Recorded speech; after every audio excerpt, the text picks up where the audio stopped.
चला, नमस्कार विद्यार्थी मित्रांनो. महाराष्ट्रातील सर्वात मोठे ऑनलाईन प्लॅटफॉर्म IITians अकॅडमी सरळ सेवा या ॲप्लिकेशनवरती सर्वांचं स्वागत आहे. बघा, अत्यंत महत्त्वाची अपडेट आपल्याला या ठिकाणी पाहिजे आहे की नगर परिषद भरती संदर्भात आपल्याला कोणत्या जिल्ह्यामध्ये कोणत्या नगर परिषदेमध्ये किती जागा आहेत, रिक्त मागणी किती आहे आणि किती मंजूर झालेत आणि एक्झाम कधी होणार आहे.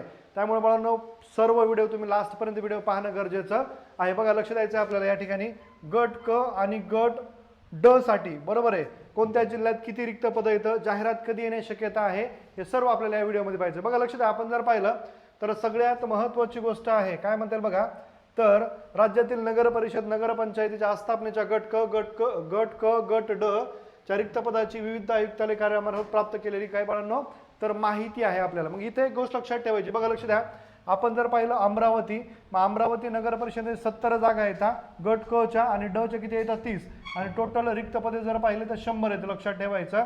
त्याच्यानंतर अकोल्यामध्ये जर पाहिलं तर गट क च्या 48 येतात, गट ड च्या 27 येतात आणि टोटल पाहिलं तर 75 जागा आहेत, एवढं लक्षात ठेवा. त्याच्यानंतर बघा, वाशिम आहे 35 जागा क च्या आणि ड च्या 14, अशा टोटल 49 जागेंची आड येण्याची शक्यता आहे. त्याच्यानंतर बघा, यवतमाळ नावाचा जिल्हा आहे, यवतमाळमध्ये गट क च्या 98 येतात आणि गट ड च्या 51 येतात आणि टोटल 149 जागा, एवढं लक्षात ठेवा.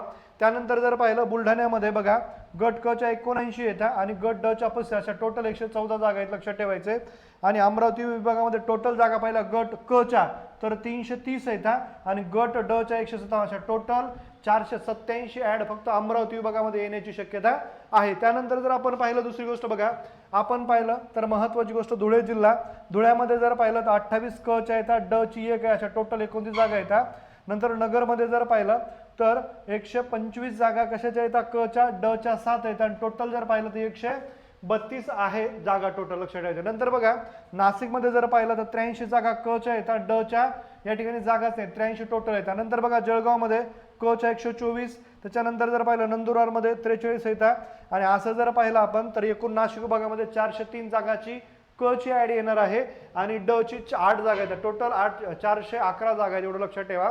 त्यानंतर जर आपण पाहिलं पुढे औरंगाबाद विभाग जर पाहिला तर बघा, औरंगाबादमध्ये जर जागा पाहिलं टोटल तर 68 जागा क च्या येतात, ड च्या 30, अशा टोटल 91 जागाची ऍड येण्याची शक्यता आहे औरंगाबाद जिल्ह्यामध्ये. नंतर बघा, बीडमध्ये पाहिलं 117 क च्या येतात, 40 ड च्या येतात, टोटल 157 जागा आहेत, लक्षात ठेवायचं आहे. त्यानंतर बघा, परभणी आहे, परभणीमध्ये 46 जागा क च्या येतात आणि ड च्या 30 येतात, अशा टोटल 76 जागांची ऍड येण्याची शक्यता आहे परभणी जिल्ह्यामध्ये. नंतर जर पाहिलं जालन्यामध्ये बघा, 56 जागा क च्या येतात, ड च्या 15, अशा टोटल 71 जागांची ऍड येईल. त्याच्यानंतर बघा, उस्मानाबाद जिल्हा आहे, उस्मानाबाद 152 क च्या येतात आणि 297 ड च्या आहेत, म्हणजे असे 459, म्हणजे सर्वात जास्त जागा जर पाहिल्या औरंगाबाद विभागामध्ये तर उस्मानाबाद जिल्ह्यामध्ये म्हणजे धाराशिव जिल्ह्यामध्ये, लक्षात ठेवा. त्यानंतर जर आपण पाहिलं हिंगोली जिल्हा, हिंगोलीत क च्या 40 येतात आणि ड च्या 11 येतात, अशा टोटल 51 येतात. लातूरमध्ये पाहिलं तर 58 क च्या, ड च्या 12, अशा टोटल 70. नांदेडमध्ये 94 क च्या, ड च्या 129, अशा टोटल 223 येतात. सगळ्यात जर पाहिलं तर गट क च्या जर पाहिला तर औरंगाबाद बघा 631 येतात, ड च्या 557, अशा टोटल 1188 जागाची ऍड येण्याची शक्यता आहे फक्त आपल्या औरंगाबाद विभागात. नंतर जर पाहिलं आपण बघा, कोकण विभाग, पालघरमध्ये 48 क च्या येतात, ड च्या 3 येतात, टोटल 51 येतात. नंतर रत्नागिरीमध्ये जर पाहिलं तर 27 क च्या येतात, ड च्या 8 आहेत आणि टोटल 35 येतात. ठाण्यामध्ये क च्या 27, ड च्या 9, अशा टोटल 36. रायगडमध्ये गट क च्या 24, ड च्या 25, टोटल 49. सिंधुदुर्गमध्ये क 13 आणि ड 16, अशा टोटल 19 जागा. आणि सगळ्यात जर पाहिलं तर 200 जागेची ऍड येण्याची शक्यता आहे, कशाची तर आपल्या कोकण विभागामध्ये, एवढं लक्षात ठेवा. त्याच्यानंतर बघा, पुढे जर पाहिलं आपण तर या ठिकाणी आपला पुणे विभाग येतो. मग पुणे विभागामध्ये जर पाहिलं तर सगळ्यात महत्त्वाची गोष्ट कोल्हापूर, कोल्हापूरमध्ये क च्या जागा 33 येतात, ड च्या 10, अशा टोटल 43 आहेत. नंतर सोलापूरमध्ये जर पाहिलं आपण तर महत्त्वाची गोष्ट आहे, सोलापूरमध्ये 68 जागा कायच्या येतात क च्या आणि ड च्या जर पाहिलं तर 27 आहे, टोटल किती येतात 95. नंतर सांगलीमध्ये क च्या 83, ड च्या 16, टोटल 99. साताऱ्यामध्ये 91 क च्या, ड च्या 30 येतात आणि टोटल 121. नंतर पुण्यामध्ये 21 क च्या, ड च्या 30, अशा टोटल 54. आणि सर्व पाहिलं तर 412 जागांची ऍड येऊ शकते, कुठे आपल्या पुणे जिल्ह्यामध्ये, लक्षात पुणे विभागामध्ये. नंतर जर पुढे पाहिलं आपण तर बघा, नागपूर विभाग येतो, नागपूर विभागात. मग नागपूर विभागामध्ये जर पाहिलं तर सगळ्यात महत्त्वाची गोष्ट आहे, नागपूरमध्ये क च्या 95 येतात, ड च्या 14, टोटल 129 येतात. वर्ध्यामध्ये 62 क च्या, ड च्या 20, टोटल 82. भंडाऱ्यामध्ये 31 क च्या, ड च्या 12 आणि टोटल 83. गोंदियामध्ये 38 क च्या आणि ड च्या 1 अशी 39 जागांची ॲड येईल. नंतर चंद्रपूरमध्ये जर पाहिलं आपण 67 कशाच्या येतात क च्या आणि ड च्या 17 टोटल 84 ॲड येईल.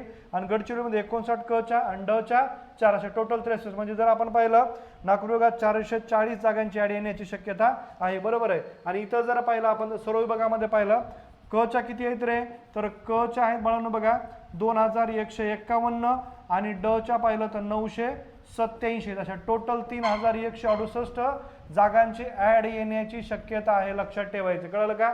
आणि कोणत्याही क्षणाला म्हणजे पुढच्या महिन्यातही म्हणजे मार्चमध्ये ॲड येण्याची दाट शक्यता आहे. लक्षात ठेवायचं. आणि याच्यासाठी बाळांनो बघा आपण सगळ्यात महत्त्वाची गोष्ट IITENS अकॅडमी सरळ सेवा नावाच्या ॲप्लिकेशनवरती या सर्व जागा आहेत आपल्या गट क गट ड सरळ सेवेच्या अनुषंगाने आपण बॅच लॉन्च केलेले आहेत. आणि या बॅचमध्ये जर पाहिलं तर शिवजयंतीनिमित्त 1 मार्चपर्यंत आपण 50% ऑफ ठेवलेला आहे. तर तुम्ही सरळ सेवा IITENS अकॅडमी सरळ सेवा नावाचं ॲप्लिकेशन डाउनलोड करायचं आहे आणि हा कोर्स परचेस करायचा आहे. कळलं का? सध्या 50% ऑफ आहे. ओके. आणि बाळांनो महत्त्वाची गोष्ट आहे, हे चॅनलला सबस्क्राईब करायचं आहे आणि या व्हिडिओची जास्तीत जास्त मुलांपर्यंत लिंक शेअर करायची आहे. बरोबर आहे, चालेल. आणि टेलिग्राम चॅनल जर आपण पाहिलं तर IITENS सरळ सेवा नावाचं टेलिग्राम चॅनल आहे. नवीन अपडेटसाठी हे टेलिग्राम चॅनल तुम्ही जॉईन करायचं आहे. चालेल. जय हिंद.